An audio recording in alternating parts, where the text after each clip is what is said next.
주의 보혈은. 사랑하는 성도 여러분, 오늘 이 시간 여러분과 함께 나누고자 하는 말씀이 있습니다. 혹시 지금 여러분의 인생이 막혀 있다고 느끼십니까? 아무리 기도해도 응답이 없는 것 같고 아무리 노력해도 앞으로 나아가지 못하는 그런 답답함이 있으십니까? 재정이 막혀 있습니까? 관계가 풀리지 않습니까? 건강이 회복되지 않습니까? 일이 친척되지 않습니까? 여러분만 그런 것이 아닙니다. 수많은 하나님의 자녀들이 이 순간에도 똑같은 어려움 가운데 신음하고 있습니다. 새벽에 눈을 뜨면 가장 먼저 드는 생각이 오늘도 이 무거운 짐을 어떻게 지고 가야 하나 하는 두려움입니다. 기도의 자리에 나아가지만 말문이 막힙니다. 무엇을 어떻게 기도해야 할지 모릅니다. 말씀을 펼쳐 들지만 그저 글자만 보일 뿐 마음에 와닿지 않습니다. 주일마다 예배당에 나와 찬양하고 기도하지만 여전히 변하지 않는 현실 앞에서 점점 지쳐가고 있습니다. 사랑하는 성도 여러분, 이것이 바로 오늘날 수많은 신자들의 모습입니다. 하나님을 믿지만 막혀있고 예수님을 영접했지만 풀리지 않고 성령을 받았지만 여전히 답답한 그런 신앙생활을 하고 있습니다. 그렇다면 무엇이 문제입니까? 하나님이 우리를 버리신 것입니까? 아닙니다. 하나님은 결코 우리를 버리지 않으십니다. 그렇다면 우리가 믿음이 없는 것입니까? 그것도 아닙니다. 여러분은 지금도 하나님을 믿고 있습니다. 문제는 무엇입니까? 문제는 우리가 하나님의 말씀을 제대로 붙잡지 못했다는 것입니다. 말씀을 읽기는 하지만 붙잡지 못했습니다. 말씀을 듣기는 하지만 적용하지 못했습니다. 말씀을 아는 것과 말씀에 거하는 것은 다른 것입니다. 오늘 이 시간 저는 여러분께 세 가지 말씀을 나누고자 합니다. 이 세 가지 말씀은 단순한 위로의 말씀이 아닙니다. 여러분의 막힌 인생을 푸는 열쇠가 되는 말씀입니다. 수천 년 동안 하나님의 백성들이 이 말씀을 붙잡고 불가능한 상황을 돌파했습니다.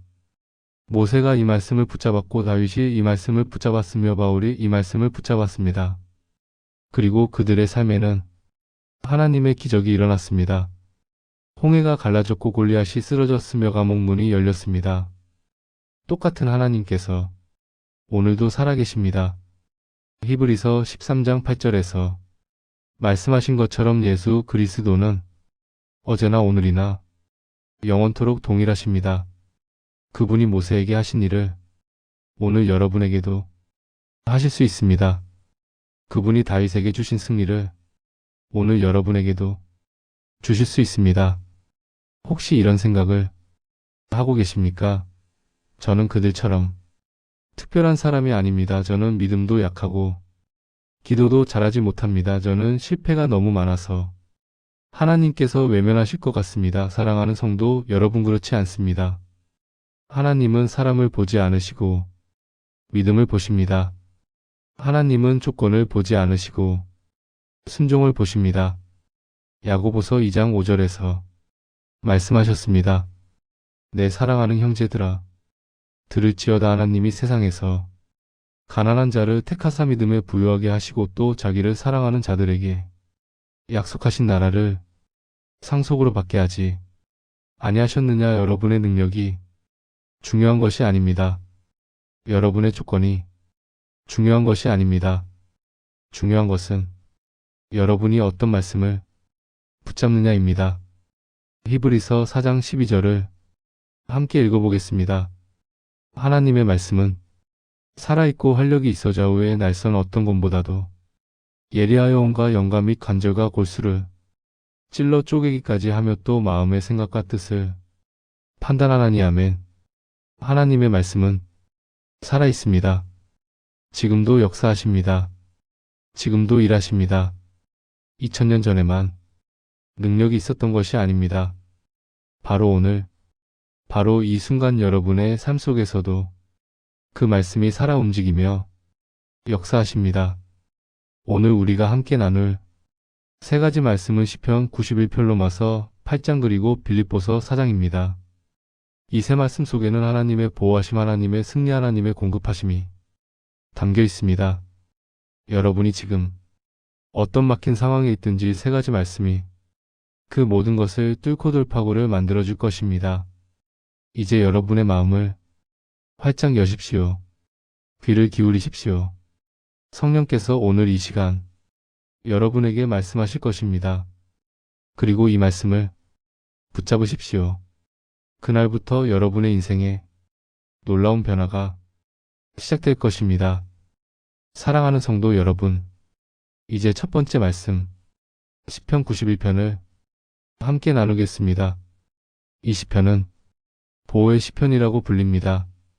역사를 통해 수많은 하나님의 종들이 위기의 순간마다 이 시편을 붙잡았고 놀라운 보호하심을 경험했습니다. 시편 91편 1절과 2절을 함께 보시겠습니다. 지존자의 은밀한 곳에 거주하며 전능자의 그늘 아래 사는 자여, 나는 여호와를 향하여 말하기를 그는 나의 피난처요 나의 요새요 내가 의뢰하는 하나님이라 하리니. 아멘. 먼저 지존자의 은밀한 곳이 무엇인지 살펴봐야 합니다. 은밀한 곳이란 세상 사람들이 알지 못하는 하나님과의 깊은 친밀함을 의미합니다. 그곳은 기도의 골방이고 말씀 묵상의 자리이며 예배와 찬양의 처소입니다. 그곳은 세상의 소음이 사라지고 오직 하나님의 음성만 들리는 곳입니다. 사랑하는 성도 여러분, 여러분은 지금 어디에 거하고 계십니까? 세상의 염려 속에 머물고 계십니까? 과거의 실패 속에 갇혀 있습니까? 미래의 불안 속에 떨고 있습니까? 오늘 하나님께서 여러분을 부르십니다. 은밀한 곳으로 나오라고 말씀하십니다. 그곳에 거하는 자에게는 특별한 약속이 있습니다. 전능자의 그늘 아래 사는 자여, 그늘이라는 표현을 주목하십시오. 그늘은 빛이 있어야 존재합니다. 하나님은 빛이시고 그분의 영광의 빛이 우리를 비출 때 자연스럽게 그늘이 생깁니다. 그 그늘 아래서 우리는 뜨거운 시험으로부터 보호받고 폭풍 같은 환난으로부터 가려지며 모든 위험으로부터 안전하게 지켜집니다. 그런데 여기서 중요한 단어가 있습니다. 거주하며 사는 자여입니다. 단순히 방문하는 것이 아닙니다. 잠깐 들르는 것이 아닙니다. 거주해야 합니다. 살아야 합니다. 많은 신자들이 위기 때만 하나님을 찾습니다. 아플 때만 기도하고 힘들 때만 예배당에 나옵니다. 사랑하는 성도 여러분, 그것은 거주가 아닙니다. 하나님께서 원하시는 것은 우리가 늘 그분 안에 거하는 것입니다. 어떻게 거할 수 있습니까? 제가 여러분께 세 가지를 권면하고자 합니다. 첫째, 매일 정해진 시간에 하나님 앞에 나오십시오. 아침이 가장 좋습니다. 하루를 시작하기 전 가장 먼저 하나님께 나아가십시오. 잠언 8장 17절에서 주님은 말씀하셨습니다. 나를 간절히 찾는 자가 나를 만날 것이요. 간절히 찾는다는 것은 새벽에 찾는다는 뜻입니다. 세상이 당신을 부르기 전에 하나님을 먼저 만나십시오. 둘째, 말씀을 읽을 때 그저 읽고 지나가지 마십시오. 묵상하십시오. 되새기십시오. 여호수아 1장 8절에서 하나님은 말씀하셨습니다. 이 율법책을 내 입에서 떠나지 말게 하며 주야로 그것을 묵상하여 그 안에 기록된 대로 다 지켜 행하라. 그리하면 내 길이 평탄하게 될 것이며 내가 형통하리라. 말씀을 묵상할 때 그 말씀이 우리 영혼 깊이 새겨집니다. 셋째, 말씀을 소리내어 고백하십시오. 속으로만 읽지 마십시오. 입을 열어 선포하십시오. 로마서 10장 17절. 그러므로 믿음은 들음에서 나며 들음은 그리스도의 말씀으로 말미암았느니라. 우리의 귀가 우리의 입에서 나오는 말씀을 들을 때 믿음이 생깁니다. 이제 시편 91편 3절을 함께 보겠습니다. 이는 그가 너를 새 사냥꾼의 올무에서와 심한 전염병에서 건지실 것이미로다. 새 사냥꾼의 올무란 무엇입니까? 우리가 알지 못하는 사이에 우리를 덫에 빠뜨리는 보이지 않는 유혹과 함정입니다. 때로는 좋은 것처럼 보이지만 실제로는 우리를 파멸로 이끄는 것들입니다. 사랑하는 성도 여러분, 이 세상에는 수많은 올무가 있습니다. 돈의 올무, 명예의 올무, 쾌락의 올무, 교만의 올무가 있습니다. 하지만 하나님은 우리를 그 모든 올무에서 건지신다고 약속하셨습니다. 어떻게 건지십니까? 때로는 길을 막으시고, 때로는 문을 닫으시며, 때로는 마음에 경고를 주십니다. 우리가 그분의 은밀한 곳에 거할 때 그분은 우리를 인도하시고 위험한 길로 가지 않도록 지켜주십니다. 시편 91편 4절은 더욱 아름다운 약속을 담고 있습니다. 그가 너를 그의 깃으로 덮으시리니 내가 그의 날개 아래 피하리로다. 그의 진실함은 방패와 손방패가 되시나니 이 얼마나 감동적인 표현입니까? 하나님께서 마치 어미새가 새끼를 날개 아래 품듯이 우리를 품으신다는 것입니다. 위험이 다가올 때 어미새는 자신의 날개를 펼쳐 새끼들을 덮고 자신이 대신 맞습니다. 사랑하는 성도 여러분, 하나님도 그렇게 하십니다. 우리를 향한 모든 공격을 하나님이 먼저 막아주십니다. 우리를 무너뜨리려는 모든 화살을 하나님이 먼저 받아주십니다. 그래서 우리는 안전합니다. 그래서 우리는 평안할 수 있습니다. 제가 아는 한 집사님이 간증을 나누겠습니다. 그분은 10년 동안 성실하게 사업을 해왔지만 거래처가 갑자기 파산하면서 연쇄 부도 위기에 놓이게 되었습니다. 은행 대출금을 갚을 길이 없었고 직원들 월급도 줄 수 없는 상황이었습니다. 그분은 매일 밤 잠을 이루지 못했습니다. 두려움과 불안으로 떨고 있었습니다. 그러던 어느 날 새벽 무릎을 꿇고 시편 91편을 읽게 되었습니다. 처음에는 그저 형식적으로 읽었습니다. 하지만 4절의 말씀이 마음을 사로잡았습니다. 그가 너를 그의 깃으로 덮으시리니 그 순간 눈물이 쏟아지기 시작했습니다. 하나님께서 자신을 버리지 않으셨다는 확신이 마음에 임했습니다. 그날부터 매일 새벽 시편 91편을 선포하기 시작했습니다. 그리고 3개월 후 전혀 예상치 못한 곳에서 연락이 왔습니다. 10년 전에 거래했던 업체가 그때 보여준 정직함을 기억하고 큰 계약을 맡기고 싶다는 것이었습니다. 그 계약으로 모든 빚을 갚을 수 있었고 오히려 이전보다 더 큰 사업체로 성장했습니다. 사랑하는 성도 여러분, 이것이 시편 91편의 능력입니다. 하나님께서 정말로 우리를 보호하십니다. 우리를 지키십니다. 우리를 덮으십니다. 이제 5절과 6절을 함께 보겠습니다. 너는 밤에 찾아오는 공포와 낮에 날아드는 화살과 어두울 때 퍼지는 전염병과 밝을 때 닥쳐오는 재앙을 두려워하지 아니하리로다. 이 말씀이 무엇을 의미합니까? 24시간 하나님의 보호하심이 우리와 함께한다는 뜻입니다.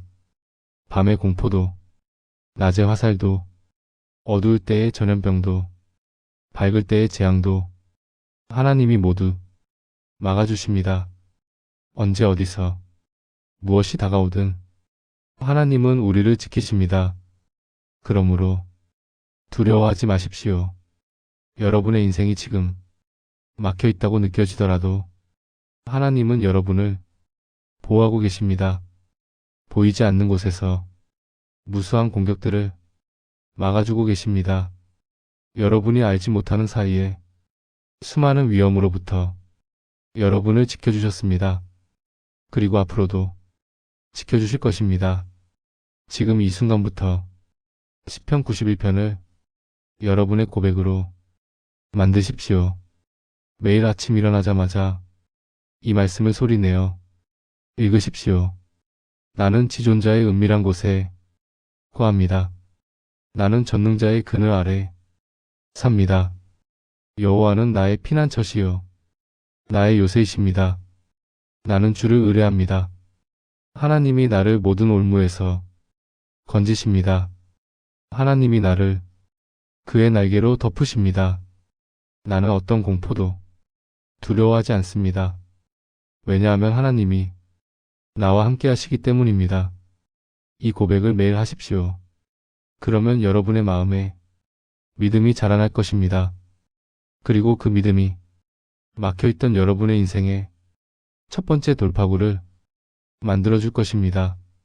사랑하는 성도 여러분, 시편 91편은 여기서 멈추지 않습니다. 11절과 12절에서 더욱 놀라운 약속을 선포하고 있습니다. 함께 읽어보겠습니다. 그가 너를 위하여 그의 천사들을 명령하사 내 모든 길에서 너를 지키게 하심이라. 그들이 그들의 손으로 너를 붙들어 내 발이 돌에 부딪히지 아니하게 하리로다. 아멘. 이 말씀을 보십시오.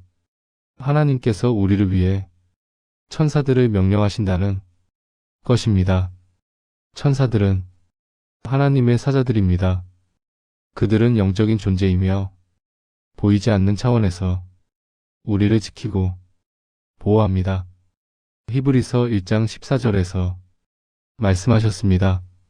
모든 천사들은 섬기는 영으로서 구원받을 상속자들을 위하여 섬기라고 보내심이 아니냐. 우리가 예수 그리스도를 믿는 순간 우리는 구원받은 하나님의 자녀가 됩니다. 그리고 하나님은 우리를 위해 천사들을 보내십니다. 그 천사들은 우리의 모든 길에서 우리를 지킵니다. 출근길에서도, 직장에서도, 집에서도, 우리가 가는 모든 곳에서 천사들이 우리를 보호합니다. 그들이 손으로 우리를 붙들어 발이 돌에 부딪히지 않게 합니다. 이것은 단지 육체적인 보호만을 의미하지 않습니다. 영적인 보호, 정서적인 보호, 경제적인 보호까지도 포함합니다. 우리가 실수할 뻔한 순간에 갑자기 마음이 바뀌어 다른 선택을 하게 됩니다. 우리가 위험한 길로 갈 뻔한 순간에 갑자기 길이 막혀 다른 길로 가게 됩니다. 우리가 잘못된 결정을 내릴 뻔한 순간에 갑자기 주변 사람이 나타나 조언을 해줍니다. 이 모든 것이 우연일까요? 아닙니다.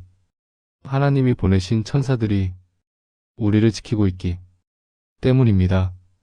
제가 아는 한 자매님이 간증입니다. 그분은 직장 생활을 하며 매일 지하철로 출퇴근하셨습니다. 어느 날 아침, 평소보다 조금 늦게 집을 나섰습니다. 지하철역까지 뛰어가야 했는데 갑자기 신발끈이 풀렸습니다.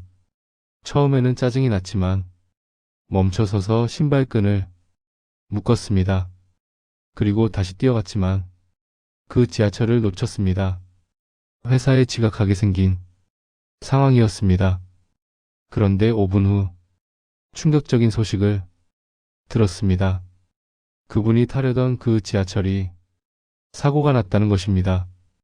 다행히 큰 부상자는 없었지만 극한에 탄 사람들은 모두 크게 놀라 병원으로 이송되었습니다. 그 순간 깨달았습니다. 신발끈이 풀린 것이 우연이 아니었다는 것을. 하나님이 천사를 보내 자신을 지켜주셨다는 것을 말입니다. 사랑하는 성도 여러분, 여러분의 삶에도 이런 일들이 수없이 많이 있었을 것입니다. 여러분이 알지 못하는 사이에 하나님은 여러분을 지켜주셨습니다. 여러분이 경험하지 않은 수많은 위험들이 있었습니다. 하지만 하나님이 미리 막아주셨기에 여러분은 그것을 알지 못합니다. 지금 이 순간도 하나님은 여러분을 지키고 계십니다. 보이지 않는 곳에서 천사들이 여러분을 보호하고 있습니다. 이제 13절을 보겠습니다. 내가 사자와 독사를 밟으며 젊은 사자와 뱀을 발로 누르리로다. 사자는 힘으로 공격하는 원수를 상징합니다. 독사는 교활하게 공격하는 원수를 상징합니다. 하나님은 우리에게 능력을 주셔서 그 모든 원수를 이기게 하십니다. 우리를 무너뜨리려는 모든 세력을 우리가 밟고 누를 것입니다. 왜냐하면 하나님이 우리와 함께 하시기 때문입니다. 이제 가장 중요한 부분에 도달했습니다. 14절부터 16절은 하나님의 직접적인 약속으로 마무리됩니다. 함께 읽어보겠습니다. 그가 나를 사랑한즉 내가 그를 건지리라. 그가 내 이름을 안즉 내가 그를 높이리라. 그가 내게 간구하리니 내가 그에게 응답하리라. 그들이 환난 당할 때에 내가 그와 함께하여 그를 건지고 영화롭게 하리라. 내가 그를 장수하게 함으로 그를 만족하게 하며 나의 구원을 그에게 보이리라. 아멘. 이 얼마나 놀라운 약속입니까? 하나님께서 직접 말씀하십니다. 나를 사랑하는 자를 건지겠다고, 나를 아는 자를 높이겠다고, 나를 부르는 자에게 응답하겠다고, 환난 중에 함께하겠다고, 건지고 영화롭게 하겠다고, 장수하게 하고 만족하게 하겠다고, 구원을 보여주겠다고 말씀하십니다. 여기서 세 가지 조건이 나옵니다. 첫째, 하나님을 사랑하는 자. 둘째, 하나님의 이름을 아는 자. 셋째, 하나님께 간구하는 자. 이 세 가지입니다. 하나님을 사랑한다는 것은 단지 감정적인 표현이 아닙니다. 그분의 뜻을 소중히 여기고 그분과의 관계를 삶의 중심으로 삼는 것입니다. 하나님의 이름을 안다는 것은 그분의 성품과 권세, 인격을 진실로 경험하고 인정하는 것입니다. 하나님께 간구한다는 것은 자신을 낮추고 하나님을 의지하는 삶의 자세입니다. 이 모든 것이 결합될 때 하나님은 응답하신다고 약속하셨습니다. 사랑하는 성도 여러분, 이 모든 약속이 여러분을 향한 것입니다. 여러분이 하나님을 사랑한다면, 여러분이 하나님의 이름을 안다면, 여러분이 하나님께 간구한다면 이 모든 약속이 여러분의 것입니다. 여러분의 막힌 인생이 이 말씀으로 풀리기 시작할 것입니다. 지금 이 순간 시편 91편을 여러분의 것으로 만드십시오. 이 말씀을 암송하십시오. 이 말씀을 고백하십시오. 이 말씀을 선포하십시오. 그러면 여러분의 삶의 첫 번째 돌파가 시작될 것입니다. 사랑하는 성도 여러분, 이제 두 번째 말씀으로 넘어가겠습니다. 로마서 8장입니다. 이 장은 성경 전체에서 가장 강력한 승리의 선언이 담긴 말씀입니다. 많은 신자들이 막혀있는 이유는 패배감 때문입니다. 나는 안 돼. 나는 할 수 없어. 나는 늘 실패해. 이런 생각들이 우리를 짓누릅니다. 하지만 로마서 8장은 완전히 다른 진리를 선포합니다. 우리는 승리자입니다. 우리는 정복자입니다. 우리는 이기는 자입니다. 로마서 8장 1절을 함께 보겠습니다. 그러므로 이제 그리스도 예수 안에 있는 자에게는 결코 정죄함이 없나니 아멘. 이 말씀이 왜 중요합니까? 많은 사람들이 막혀있는 이유는 자기 자신을 정죄하기 때문입니다. 나는 죄인이야. 나는 자격이 없어. 나는 형편없어. 이런 생각들이 우리를 묶어놓습니다. 하지만 하나님은 말씀하십니다. 그리스도 예수 안에 있는 자에게는 결코 정죄함이 없다고 말씀하십니다. 우리가 예수님을 믿는 순간 우리의 모든 죄는 용서받았습니다. 우리의 모든 허물은 씻겨졌습니다. 우리의 모든 과거는 지워졌습니다. 하나님은 더 이상 우리를 죄인으로 보지 않으십니다. 하나님은 우리를 의인으로 보십니다. 하나님은 우리를 자녀로 보십니다. 하나님은 우리를 사랑하는 자로 보십니다. 그러므로 우리도 우리 자신을 정죄하지 말아야 합니다. 과거의 실패를 붙잡고 계속 자책하지 마십시오. 하나님이 용서하셨는데 우리가 왜 용서하지 못합니까? 하나님이 받아주셨는데 우리가 왜 받아들이지 못합니까? 지금 이 순간부터 여러분을 향한 모든 정죄를 내려놓으십시오. 여러분은 하나님이 사랑받는 자녀입니다. 여러분은 예수 그리스도 안에서 완전히 자유로운 사람입니다. 이제 28절을 보겠습니다. 우리가 가장 사랑하는 말씀 중 하나입니다. 우리가 알거니와 하나님을 사랑하는 자 곧 그의 뜻대로 부르심을 입은 자들에게는 모든 것이 합력하여 선을 이루느니라. 아멘. 모든 것이 합력하여 선을 이룬다고 하셨습니다. 모든 것입니다. 좋은 것만이 아닙니다. 나쁜 것도 포함됩니다. 여러분이 겪은 고통도, 여러분이 경험한 실패도, 여러분이 당한 배신도, 여러분이 잃어버린 것들도 모든 것이 합력하여 선을 이룬다는 것입니다. 어떻게 그것이 가능합니까? 하나님이 일하시기 때문입니다. 하나님은 우리의 과거를 보지 않으십니다. 하나님은 우리의 미래를 보십니다. 하나님은 우리의 실패를 보지 않으십니다. 하나님은 우리의 가능성을 보십니다. 하나님은 우리의 약함을 보지 않으십니다. 하나님은 우리 안에 있는 그분의 능력을 보십니다. 그래서 하나님은 우리가 겪은 모든 어려움을 우리의 유익을 위해 사용하십니다. 요셉을 생각해 보십시오. 그는 형들에게 팔려 이집트의 노예가 되었습니다. 억울한 누명을 쓰고 감옥에 갇혔습니다. 그의 인생은 완전히 망가진 것처럼 보였습니다.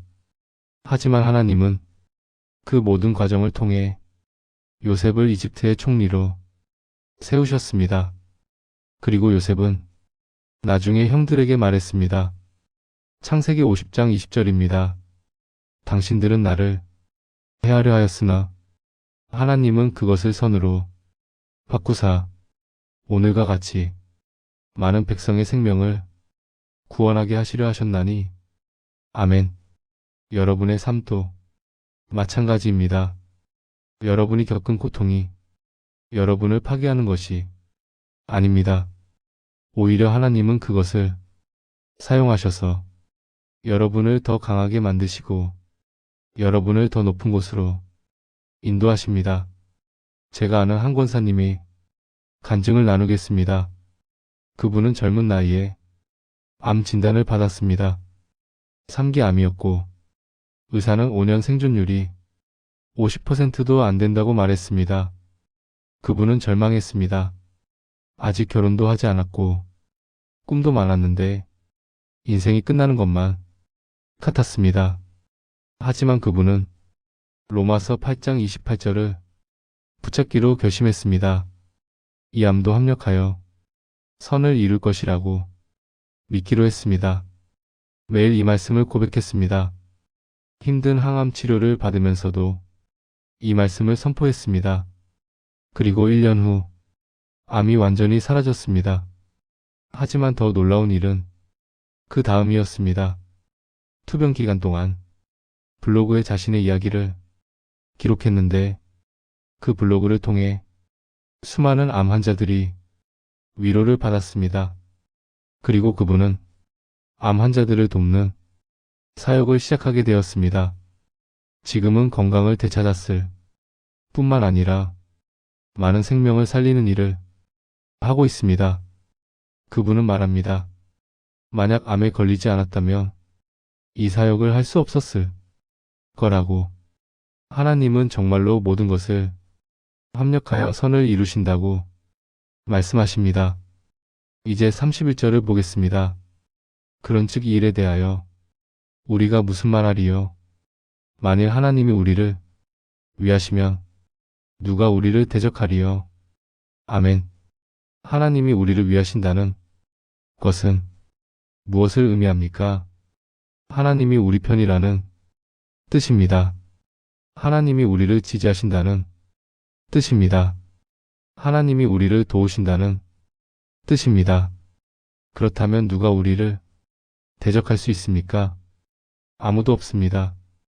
사람이 우리를 대적할 수 있습니까? 하나님이 우리 편인데 사람이 무엇을 하겠습니까? 마귀가 우리를 대적할 수 있습니까? 하나님이 우리 편인데 마귀가 무엇을 하겠습니까? 환경이 우리를 대적할 수 있습니까? 하나님이 우리 편인데 환경이 무엇을 하겠습니까? 우리는 혼자가 아닙니다. 우리에게는 전능하신 하나님이 함께 하십니다. 하나님이 우리 편이시라면 우리는 무엇이든 할 수 있습니다. 우리는 어떤 산도 넘을 수 있습니다. 우리는 어떤 문제도 해결할 수 있습니다. 이제 37절을 보겠습니다. 이 장의 절정입니다. 그러나 이 모든 일에 우리를 사랑하시는 이로 말미암아 우리가 넉넉히 이기느니라. 아멘. 넉넉히 이긴다는 표현을 주목하십시오. 간신히 이기는 것이 아닙니다. 가까스로 이기는 것이 아닙니다. 넉넉히 이기는 것입니다. 여유있게 이기는 것입니다. 압도적으로 이기는 것입니다. 원어로는 더욱 놀랍습니다. 초승리자라는 단어입니다. 단순한 승리자가 아니라 초월적인 승리자, 압도적인 정복자라는 뜻입니다. 우리가 믿음으로 살아갈 때 우리는 그런 사람이 됩니다. 우리는 넉넉히 이기는 자입니다. 우리는 초승리자입니다. 어떻게 그것이 가능합니까?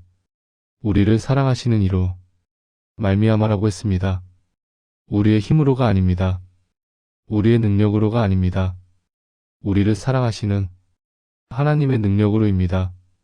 그분의 사랑이 우리를 이기게 합니다. 그분의 능력이 우리를 강하게 합니다. 그분의 은혜가 우리를 일으키십니다. 이제 38절과 39절로 이 장을 마무리하겠습니다.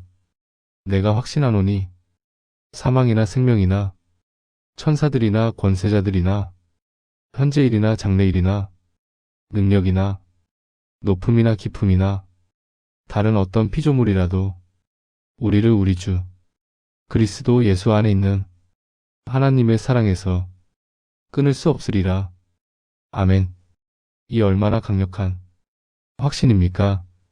아무것도 우리를 하나님의 사랑에서 끊을 수 없습니다. 사망도 생명도 천사도 권세자도 현재일도 장래일도 능력도 높음도 깊음도 어떤 피조물도 우리를 하나님의 사랑에서 끊을 수 없습니다. 우리가 실패해도 하나님은 우리를 사랑하십니다. 우리가 넘어져도 하나님은 우리를 사랑하십니다. 우리가 약해도 하나님은 우리를 사랑하십니다. 그 사랑은 변하지 않습니다. 그 사랑은 끊어지지 않습니다. 그 사랑은 영원합니다. 지금 여러분의 인생이 막혀 있다고 느껴질지라도 하나님의 사랑은 변함이 없습니다. 그 사랑을 붙잡으십시오. 그 사랑 안에서 여러분은 다시 일어날 힘을 얻을 것입니다. 사랑하는 성도 여러분, 로마서 8장에는 또 하나의 중요한 진리가 있습니다. 바로 성령의 도우심입니다. 우리가 혼자 싸우는 것이 아니라는 것입니다. 26절을 함께 보겠습니다. 이와 같이 성령도 우리의 연약함을 도우시나니 우리는 마땅히 기도할 바를 알지 못하나 오직 성령이 말할 수 없는 탄식으로 우리를 위하여 친히 간구하시느니라. 아멘. 이 말씀이 얼마나 위로가 됩니까? 우리는 연약합니다. 우리는 무엇을 기도해야 할지도 모릅니다. 우리는 어떻게 해야 할지도 모릅니다. 하지만 성령께서 우리를 도우십니다. 성령께서 우리를 위해 기도하십니다. 성령께서 우리를 위해 간구하십니다. 그것도 말할 수 없는 탄식으로 깊이 간구하십니다. 우리가 기도할 때 우리의 말이 부족해도 괜찮습니다. 우리의 표현이 서툴러도 괜찮습니다. 성령께서 우리의 기도를 완전하게 만들어 주십니다. 성령께서 우리의 마음을 하나님 아버지께 전달해 주십니다. 그러므로 두려워하지 말고 기도하십시오. 어떻게 기도해야 할지 몰라도 그냥 시작하십시오. 주님이라고 부르기만 해도 성령께서 그 기도를 들으시고 역사하십니다. 27절을 계속 보겠습니다.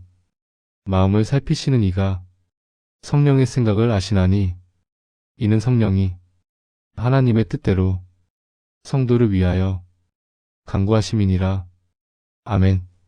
성령께서는 하나님의 뜻대로 우리를 위해 간구하십니다. 이것이 무엇을 의미합니까? 우리가 잘못 기도해도 성령께서 그것을 바로 잡아주신다는 뜻입니다. 우리가 이기적으로 기도해도 성령께서 하나님의 뜻에 맞게 우리의 기도를 인도하신다는 뜻입니다. 그래서 우리는 안심하고 기도할 수 있습니다. 성령께서 우리와 함께 하시기 때문입니다. 제가 아는 한 목사님이 간증입니다. 그분은 작은 교회를 개척했지만 5년 동안 성장하지 못했습니다. 성도는 10명도 채 되지 않았고 재정은 항상 부족했으며 깊은 좌절감에 빠져 있었습니다. 어느 날 새벽 기도 중에 더 이상 무엇을 기도해야 할지 몰랐습니다. 그래서 그냥 무릎을 꿇고 주님이라고만 부르며 울었습니다. 그런데 그 순간 성령의 위로가 임했습니다. 말로 표현할 수 없는 평안이 마음을 채웠습니다. 그리고 로마서 8장 26절이 마음에 떠올랐습니다.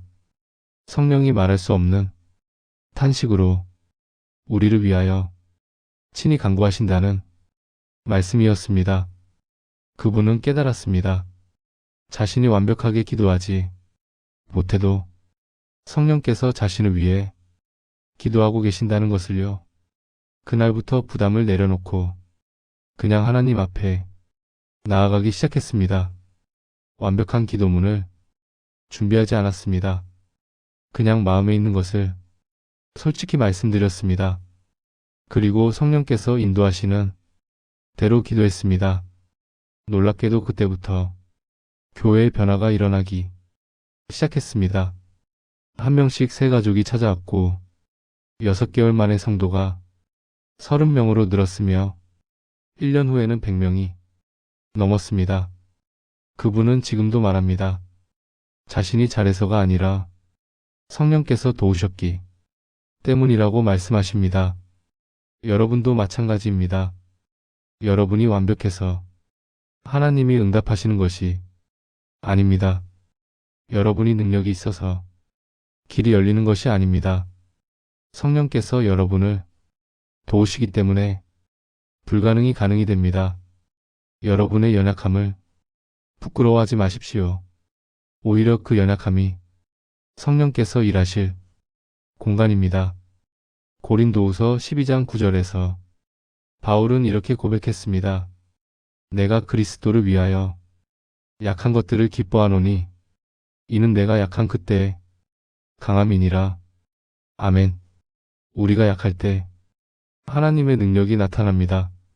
우리가 부족할 때 하나님의 은혜가 넘칩니다. 우리가 무력할 때 성령께서 강하게 하십니다. 그러므로 여러분의 약함을 인정하십시오. 그리고 성령의 도우심을 구하십시오. 주님, 저는 약합니다. 저는 할 수 없습니다. 하지만 주님은 하실 수 있습니다. 성령님, 저를 도와주소서. 이렇게 기도하십시오. 그러면 성령께서 여러분을 도우실 것입니다. 11절도 중요한 말씀입니다.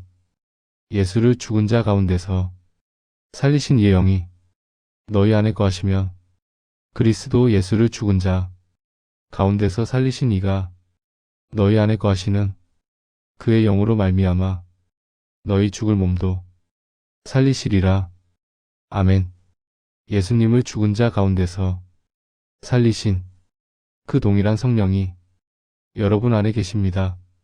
죽은 자를 살리신 능력이 여러분 안에 있습니다.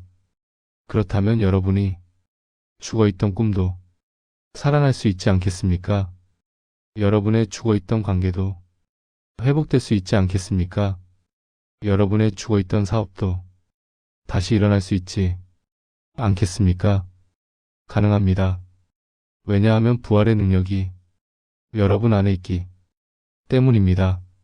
지금 이 순간부터 성령의 능력을 의지하십시오. 여러분의 힘으로 하려고 하지 마십시오. 성령께 맡기십시오. 주님, 제 힘으로는 안 됩니다. 하지만 주님의 능력으로 가능합니다. 성령님, 저를 통해 일하소서. 이렇게 고백하십시오. 그러면 성령께서 여러분을 통해 놀라운 일을 행하실 것입니다. 사랑하는 성도 여러분, 이제 마지막 세 번째 말씀, 빌립보서 4장입니다.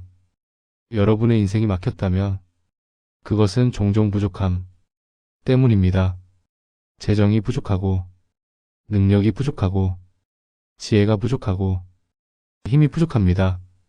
하지만 빌립보서 4장은 놀라운 공급의 약속을 선포합니다. 하나님은 우리의 모든 필요를 채우시는 분입니다. 6절과 7절을 함께 보겠습니다.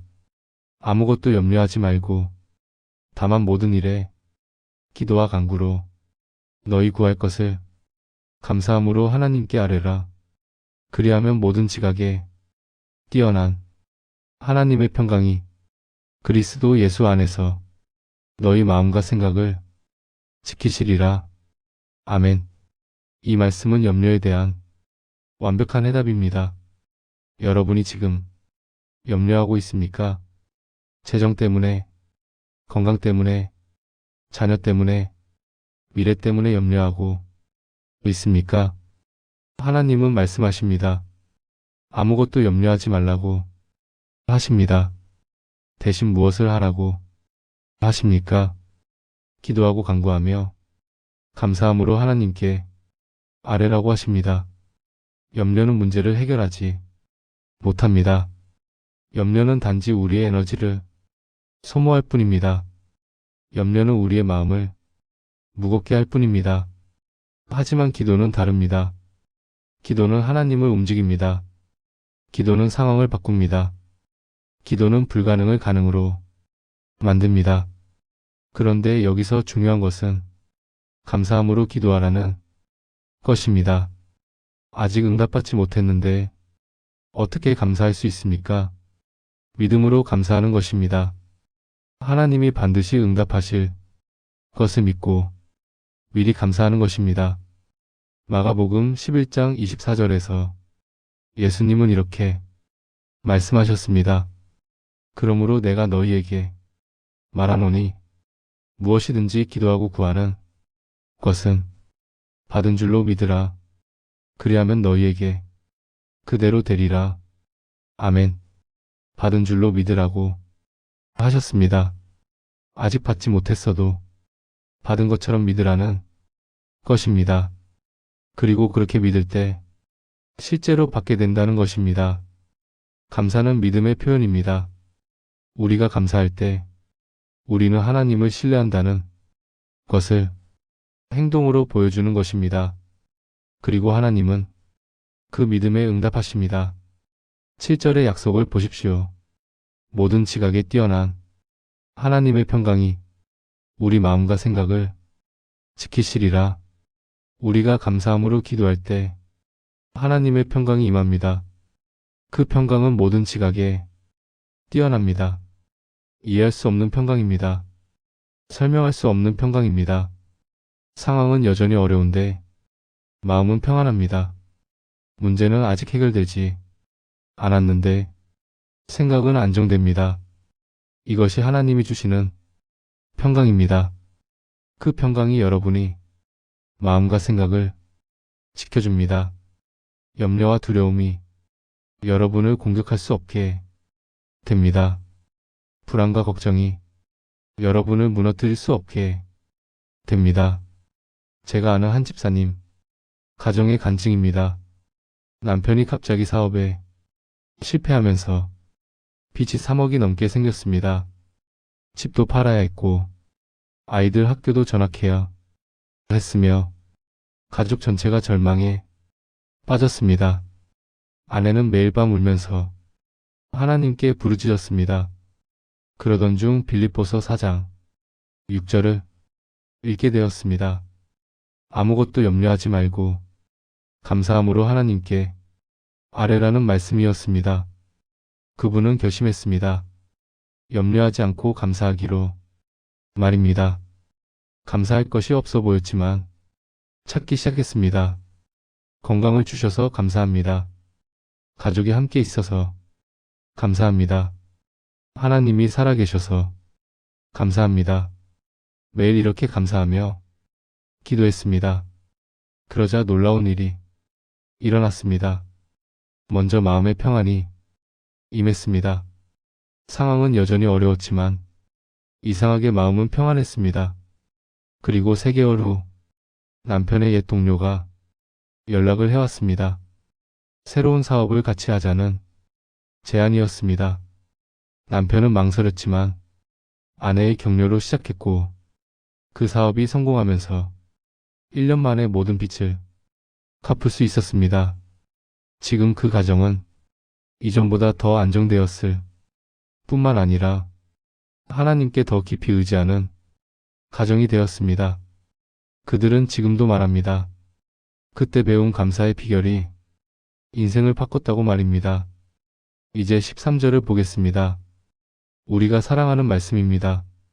내게 능력 주시는 자 안에서 내가 모든 것을 할 수 있느니라. 아멘. 이 말씀을 오해하지 마십시오.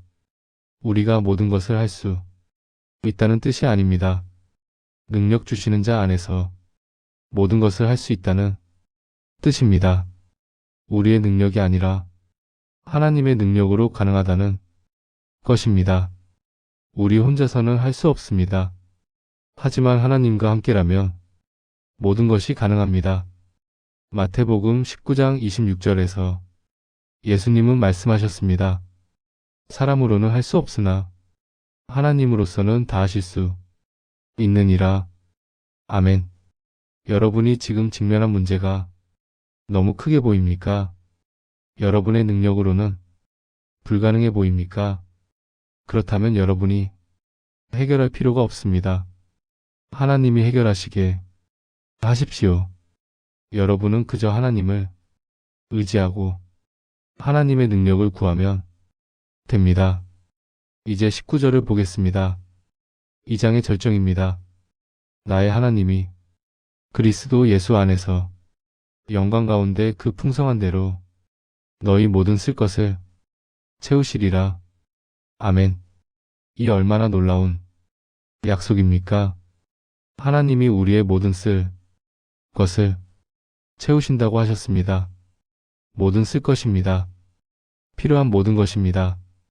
재정도, 건강도, 지혜도, 능력도, 관계도, 모든 것을 채우신다는 것입니다. 그런데 어떻게 채우십니까? 그 풍성한 대로 채우신다고 했습니다. 하나님의 풍성함은 무한합니다. 하나님의 자원은 끝이 없습니다. 이 세상의 모든 것이 하나님의 것입니다. 시편 50편 10절에서 하나님은 말씀하십니다.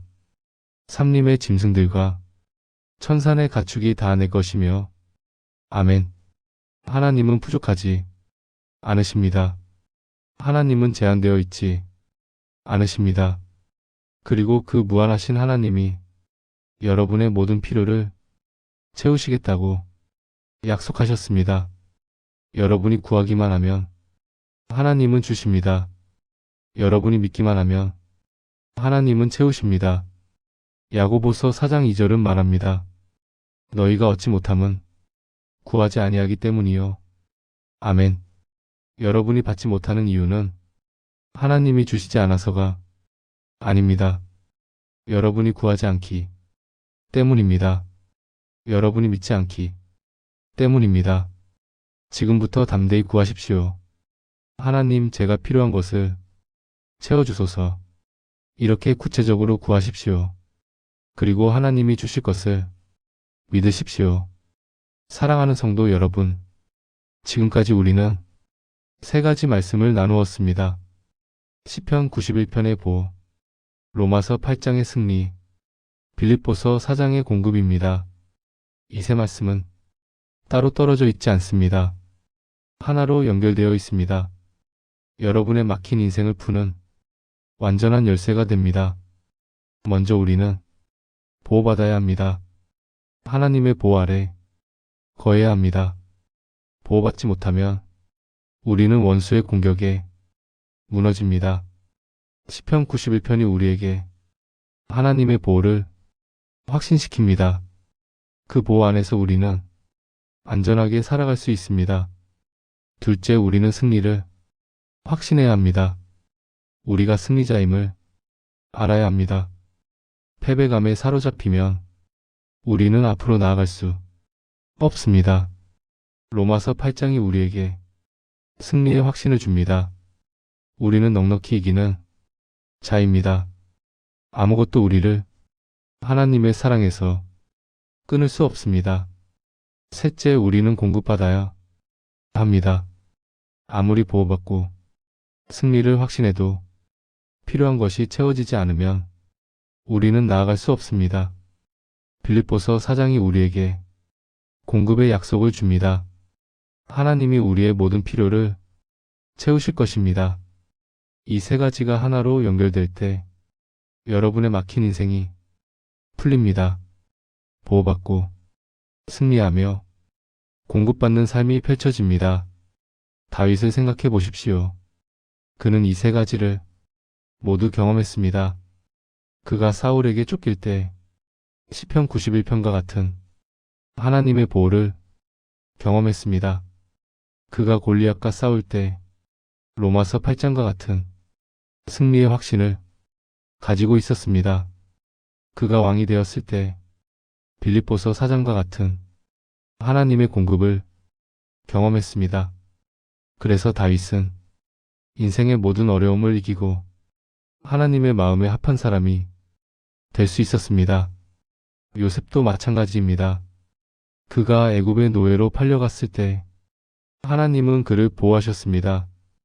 그가 억울한 누명을 쓰고 감옥에 갇혔을 때도 하나님은 그를 지키셨습니다. 그리고 그에게 승리의 확신을 주셨습니다. 결국 요셉은 애굽의 총리가 되었고 하나님은 그의 모든 필요를 넘치도록 채워주셨습니다. 여러분도 마찬가지입니다. 하나님은 여러분을 보호하십니다. 하나님은 여러분에게 승리를 주십니다. 하나님은 여러분의 필요를 채우십니다. 그러므로 이 세 말씀을 모두 붙잡으십시오. 시편 91편을 아침마다 읽으십시오. 로마서 8장을 낮에 묵상하십시오. 빌립보서 4장을 저녁에 고백하십시오. 이 말씀들이 여러분의 삶에 깊이 뿌리 내릴 때 여러분의 인생은 완전히 바뀔 것입니다. 막혀있던 모든 문이 열릴 것입니다. 보이지 않던 길이 보일 것입니다. 불가능해 보이던 것이 가능해질 것입니다. 사랑하는 성도 여러분, 이제 가장 중요한 부분입니다. 어떻게 이 말씀들을 실제로 붙잡을 것인가입니다. 말씀을 아는 것만으로는 부족합니다. 말씀을 실천해야 합니다. 말씀을 삶에 적용해야 합니다. 야고보서 1장 22절에서 말씀하셨습니다. 너희는 말씀을 행하는 자가 되고 듣기만 하여 자신을 속이는 자가 되지 말라. 아멘. 첫째, 매일 정해진 시간에 말씀을 읽으십시오. 아침에 눈을 뜨자마자 가장 먼저 이 말씀들을 읽으십시오. 스마트폰을 보지 마십시오. 뉴스를 보지 마십시오. 먼저 말씀을 보십시오. 시편 91편, 로마서 8장, 빌립보서 4장, 이 세 장을 매일 아침 읽으십시오. 처음에는 시간이 걸려도 괜찮습니다. 천천히 읽으십시오. 묵상하며 읽으십시오. 그러면 말씀이 여러분이 마음에 깊이 새겨질 것입니다. 둘째, 말씀을 암송하십시오. 가능하다면 이 말씀들을 암송하십시오. 특히 핵심 구절들을 암송하십시오. 시편 91편 1절부터 2절, 로마서 8장 28절, 31절, 37절, 빌립보서 4장 6절부터 7절, 13절, 19절, 이 구절들을 암송하십시오. 언제 어디서나 이 말씀을 입으로 고백할 수 있도록 준비하십시오. 암송이 어렵다면 핸드폰에 저장해두고 자주 보십시오. 벽에 붙여두고 지나갈 때마다 읽으십시오. 셋째, 소리내어 선포하십시오. 말씀을 마음으로만 읽지 마십시오. 입으로 선포하십시오. 잠언 18장 21절은 말합니다. 죽고 사는 것이 혀의 권세에 달렸나니. 아멘. 여러분의 입에서 나오는 말이 여러분의 인생을 결정합니다. 그러므로 말씀을 선포하십시오. 나는 하나님의 보호 아래 삽니다. 나는 넉넉히 이기는 자입니다.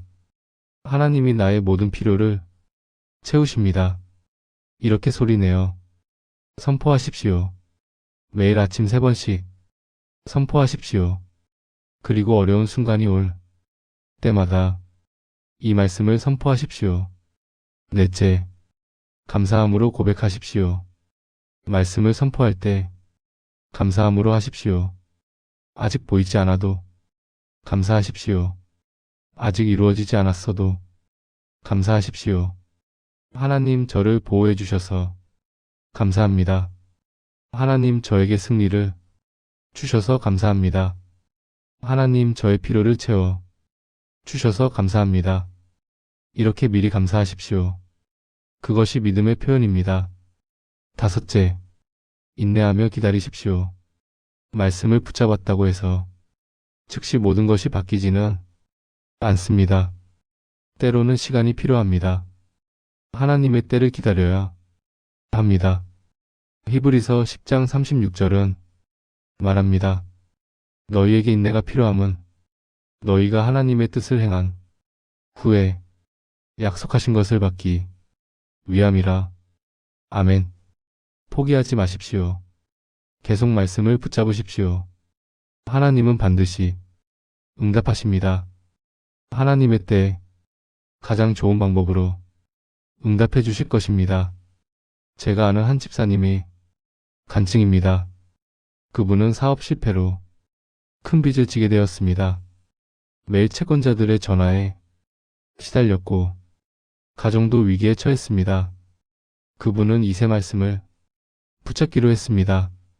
매일 아침 6시에 일어나 이 말씀들을 읽고 선포했습니다. 처음 한 달은 아무 변화가 없었습니다. 2달째도 상황은 여전했습니다. 실망했지만 계속 말씀을 붙잡았습니다. 3개월째 되던 어느 날 옛 친구에게서 연락이 왔습니다. 함께 사업을 하자는 제안이었습니다. 조심스럽게 시작했고 6개월 만에 사업이 안정되기 시작했습니다. 1년 후에는 모든 빚을 갚을 수 있었고 2년 후에는 이전보다 더 큰 사업체를 운영하게 되었습니다. 그분은 지금도 매일 아침 이 세 말씀을 읽고 선포합니다. 그리고 간증합니다. 말씀을 붙잡고 인내하면 하나님이 반드시 응답하신다고 말씀하십니다. 여러분도 마찬가지입니다. 지금 당장 변화가 보이지 않아도 계속 말씀을 붙잡으십시오. 매일 읽고, 암송하고, 선포하고, 감사하고, 인내하십시오. 그러면 반드시 하나님의 응답이 올 것입니다. 여러분의 막힌 인생이 풀릴 것입니다. 사랑하는 성도 여러분, 지금까지 우리는 세 가지 강력한 말씀을 나누었습니다. 이제 이 말씀들을 붙잡고 실제로 인생이 바뀐 사람들의 이야기를 함께 나누고자 합니다. 부산에 한 청년 성도가 있었습니다. 그분은 우울증으로 3년 동안 고통받았습니다. 약을 먹어도 나아지지 않았고 상담을 받아도 별 효과가 없었습니다. 자살까지 생각했습니다. 그러던 중 교회에서 시편 91편 설교를 들었습니다. 그날 밤 무릎을 꿇고 시편 91편을 읽기 시작했습니다. 처음에는 아무 느낌이 없었지만 계속 읽어 내려갔습니다. 그런데 4절을 읽을 때 갑자기 눈물이 쏟아졌습니다. 그가 너를 그의 깃으로 덮으시리니 그 순간 느꼈습니다. 하나님이 자신을 사랑하신다는 것을, 자신을 버리지 않으셨다는 것을 말입니다. 그날부터 매일 시편 91편을 읽고 선포했습니다. 한 달이 지나자 우울증 증상이 줄어들기 시작했습니다. 3개월 후에는 약을 끊을 수 있었고 6개월 후에는 완전히 회복되었습니다. 지금 그분은 같은 어려움을 겪는 청년들을 돕는 사역을 하고 있습니다. 대전에 한 사업가 성도도 있었습니다. 그분은 거래처 부도로 회사가 망할 위기에 처했습니다. 은행 대출도 갚을 수 없었고 직원들 월급도 줄 수 없었습니다. 그분은 로마서 8장 28절을 붙잡았습니다. 모든 것이 합력하여 선을 이룬다는 말씀이었습니다. 도저히 이해할 수 없었지만 믿기로 했습니다. 매일 이 말씀을 고백하며 하나님을 의지했습니다. 그리고 3개월 후 정부 지원 사업에 선정되어 긴급 자금을 지원받게 되었고 새로운 거래처도 생겼습니다. 6개월 만에 회사를 정상화시킬 수 있었고 1년 후에는 이전보다 더 큰 회사로 성장했습니다. 그분은 지금도 말합니다. 로마서 8장 28절이 자신의 인생을 바꿨다고 말씀하십니다. 광주의 한 권사님도 있었습니다. 그분은 남편의 사업 실패로 극심한 경제적 어려움을 겪었습니다. 매달 공과금도 내기 힘들었고 아이들 밥값도 걱정이었습니다. 그분은 빌립보서 4장 19절을 붙잡았습니다. 하나님이 모든 쓸 것을 채우신다는 말씀이었습니다. 매일 이 말씀을 고백하며 감사의 제목을 찾기 시작했습니다. 돈은 없어도 건강해서 감사합니다. 집은 작아도 따뜻해서 감사합니다. 어렵지만 가족이 함께여서 감사합니다. 이렇게 감사하며 지냈습니다. 그러자 놀라운 일들이 일어나기 시작했습니다. 이웃이 반찬을 나눠주고 친구가 아이들 옷을 주고 교회에서 장학금을 주었습니다. 그리고 그분 자신도 작은 부업을 시작하게 되었고 그것이 점점 커져서 지금은 안정적인 수입을 얻고 있습니다. 그분은 말합니다. 하나님은 정말로 모든 필요를 채워주신다고 말씀하십니다. 이 간증들이 무엇을 말합니까? 말씀은 살아있습니다. 말씀은 지금도 역사합니다. 말씀을 붙잡는 자에게 하나님은 반드시 응답하십니다. 여러분도 이런 간증이 주인공이 될 수 있습니다. 여러분도 이 말씀들을 붙잡고 인생이 바뀌는 경험을 할 수 있습니다. 지금 이 순간부터 시작하십시오. 더 이상 미루지 마십시오. 더 이상 망설이지 마십시오. 지금 바로 이 말씀들을 붙잡으십시오.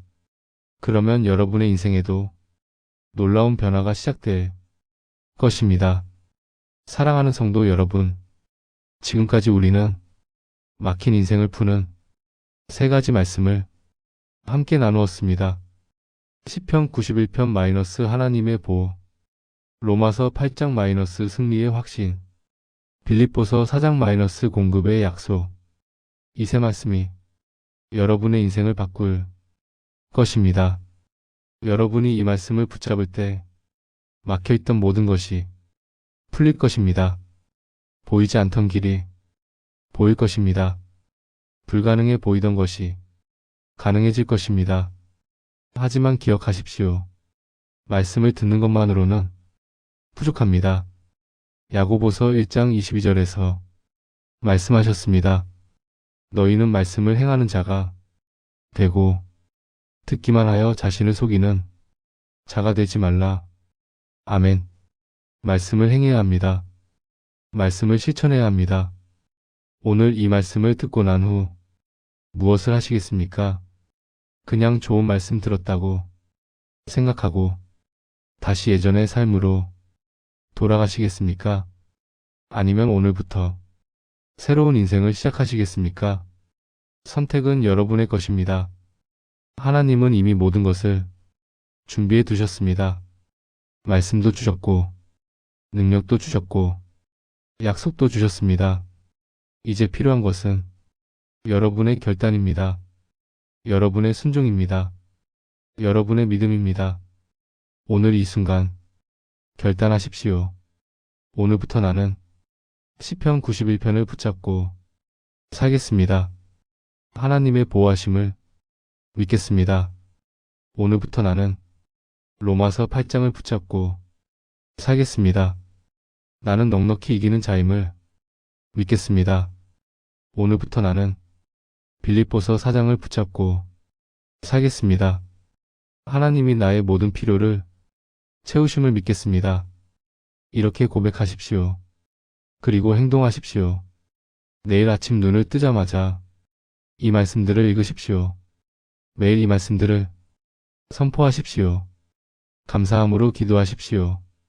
인내하며 기다리십시오. 그러면 반드시 하나님의 응답이 올 것입니다.